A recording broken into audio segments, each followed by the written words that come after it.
ನಮಸ್ಕಾರ. ನನ್ನ ಹೆಸರು ಶುಭ್ರೀತ್. ನಾನು ಓದುತ್ತಿರುವ ತರಗತಿ 4ನೇ ತರಗತಿ.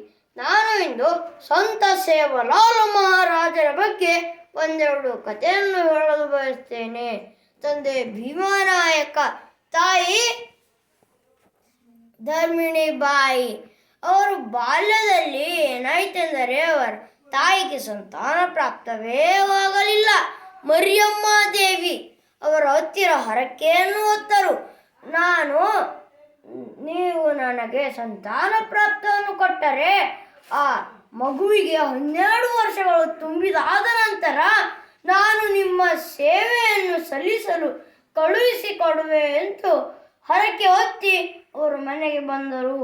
ಹೀಗೆ ಆಗ ಆ ಹರಕೆಯನ್ನು ಹೊತ್ತಾದ ನಂತರ ಅವರಿಗೆ ಸಂತಾನ ಪ್ರಾಪ್ತವಾಯಿತು.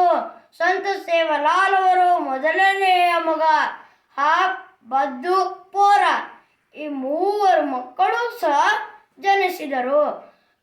ಭೀಮನಾಯಕ ಅವರಿಗೆ ಮುದ್ದಿನ ಮಗುವೇ ಸಂತ ಸೇವಾಲಾಲ.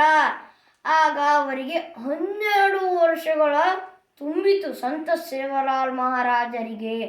ಆಗ ಮರಿಯಮ್ಮ ದೇವಿಯವರು ನೆನಪಿಸಿಕೊಂಡು, ಅಯ್ಯೋ, ಧರ್ಮಿಣಿ ಬಾಯಿಯವರಿಗೆ ನೆನಪು ಹೋಗಿರಬೇಕು ಎಂದು ಅವರ ಕನಸಿನಲ್ಲಿ ಹೋಗಿ, ನಿನ್ನ ಮಗನಿಗೆ 12 ವರ್ಷಗಳು ತುಂಬಿವೆ, ಈಗ ನೀನು ನನ್ನನ್ನು ಸೇವೆ ಸಲ್ಲಿಸಲು ಕಳುಹಿಸಿಕೊಡುವೆ ಎಂದು ಹೇಳಿದಲ್ಲ, ಹರಕೆಯನ್ನು ಹೊತ್ತಿದಲ್ಲ, ಈಗ ಆ ಕೆಲಸವನ್ನು ಮಾಡು ಎಂದು ಹೇಳಿದಾಗ ಆಗ ಭೀಮನಾಯಕವರು ಒಪ್ಪಲಿಲ್ಲ. ಏಕೆಂದರೆ ಅವರ ಮುದ್ದಿನ ಮಗುವೆ ಸಂತ ಸೇವಾಲಾಲ.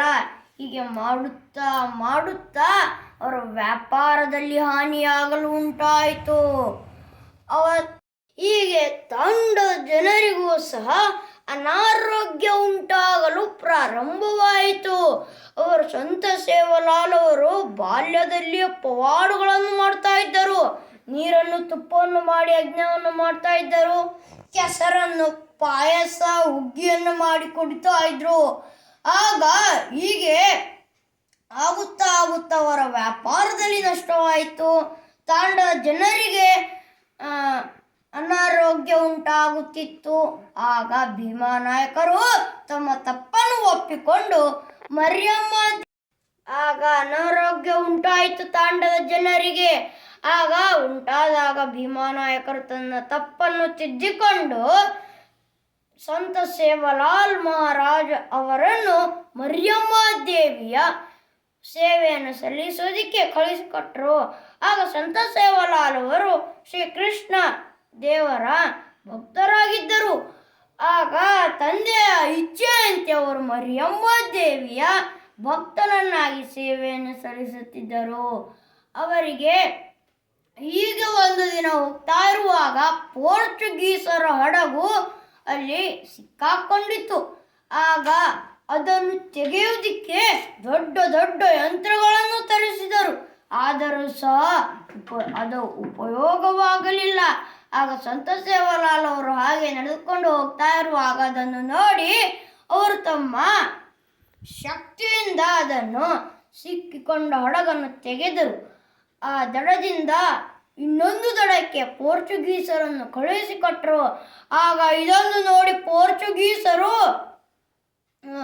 ಅವರನ್ನು ಮುತ್ತಿನ ಸರವನ್ನು ಕೊಟ್ಟರು. ಅದರಿಂದ ಅವರಿಗೆ ಮೋತಿವಾಳೋ ಎಂಬುವ ಹೆಸರು ಬಂತು. ಅವರ ಹತ್ತಿರ ಗರಸ್ಯ ಸಾಂಡಿರುತ್ತಿತ್ತು, ತೋಳಾರಾಮ್ ಕುದುರೆ ಇತ್ತು. ಅವರು ಯಾವುದೇ ಬೇರೆ ಊರಿಗೆ ಪ್ರಯಾಣ ಮಾಡಬೇಕೆಂದರೆ ತೋಳಾರಾಮ್ ಕುದುರೆಯ ಮೇಲೆ ಕುಳಿತುಕೊಂಡು ಹೋಗ್ತಾ ಇದ್ರು. ತೋಳಾರಾಮ್ ಕುದುರೆ ಬಿಳಿ ಬಣ್ಣದಾಗಿತ್ತು. ತೋಳಾರಾಮ್ ಕುದುರೆಯ ಧ್ವಜ ಸಹ ಬಿಳಿ ಬಣ್ಣದಾಗಿತ್ತು. ಇದರ ಸಲುವಾಗಿ ಸಂತ ಸೇವಾಲಾಲ್ ಅವರ ಬಟ್ಟೆಯೂ ಸಹ ಬಿಳಿ ಬಣ್ಣದೇ ಆಗಿತ್ತು. ಇಷ್ಟನ್ನ ಈ ಚಿಕ್ಕ ಭಾಷಣಕ್ಕೆ ವಿರಾಮ ನೀಡುತ್ತೇನೆ. ಮಾತನಾಡಲು ಅವಕಾಶ ಕೊಟ್ಟಿದ್ದಕ್ಕಾಗಿ ತಮಗೆಲ್ಲರಿಗೂ ಪೂರ್ವಕ ಧನ್ಯವಾದ. ನನ್ನ ಮಾತಿನಲ್ಲಿ ಏನಾದರೂ ಲೋಪದೋಷಗಳು ಕಂಡುಬಂದರೆ ನಿಮ್ಮ ಮಗನಂತೆ ಕ್ಷಮಿಸಿಬಿಡಿ. ಧನ್ಯವಾದ.